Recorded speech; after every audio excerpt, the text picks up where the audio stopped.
বন্ধুরা, পিঙ্কি কিচেনে আবারও সবাইকে স্বাগত জানাই। আজকে দুটো ছোট ছোট ইলিশ এনেছিল, কীভাবে রান্নাটা করছি সেটাই শেয়ার করছি আপনাদের সাথে। পুরো ভিডিওটা স্কিপ না করে দেখবেন।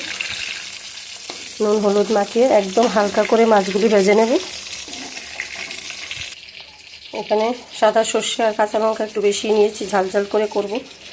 মাছটা মেখেছিলাম এই বাটিটার মধ্যে, তার জন্য সর্ষে বাটাটা এটার মধ্যে নিয়ে নিয়েছি। আর এখানে পেঁয়াজ কুচিয়ে রেখেছি দুটো। আমরা তো সবসময় ইলিশ মাছ ভাজি না, মেখেই বসাই, কেউ সর্ষে দিয়ে কেউ পোস্ত দিয়ে খাই। আজকে কীভাবে আমি রান্নাটা করছি দেখুন। আমি মাথাটা একসাথে দিয়ে দিয়েছি, আজকে মাথা দিয়ে আর অন্য সবজি তৈরি করবো না। দেখুন বন্ধুরা, কীরকমভাবে মাছটা ভাজলাম। কড়াইতে যথেষ্ট তেল রয়েছে, আর দেওয়ার দরকার নেই, পুরো রান্নাটা সর্ষের তেলই হবে। দিয়ে দিচ্ছি অল্প পরিমাণ মেথি। ইলিশ মাছে কিন্তু মেথি ফোড়নটা খুব ভালো লাগে, রান্না করে দেখবে।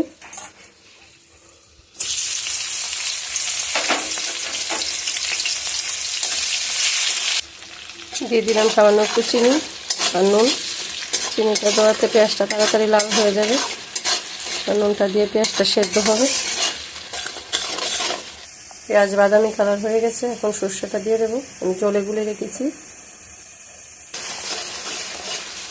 সর্ষে বেশি ভাজার দরকার নেই, সামান্য একটু কষে গেলেই দিয়ে দেবো মাছটা।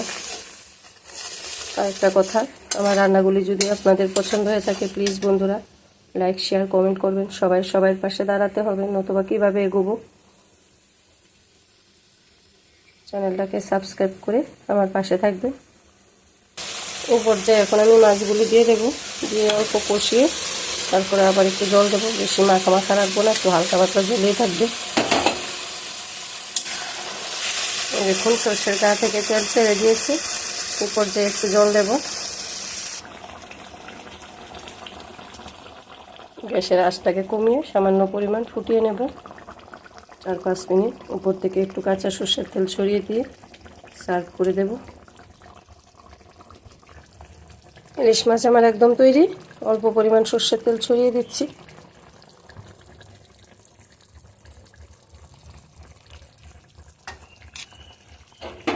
এভাবে একদিন রান্না করে খেয়ে দেখবেন, আশা করি সবাই পছন্দ হবে। আজকের মতো এই পর্যন্তই, পরে কোনো সুন্দর রেসিপির সাথে আবার দেখা হবে। সবাইকে ধন্যবাদ।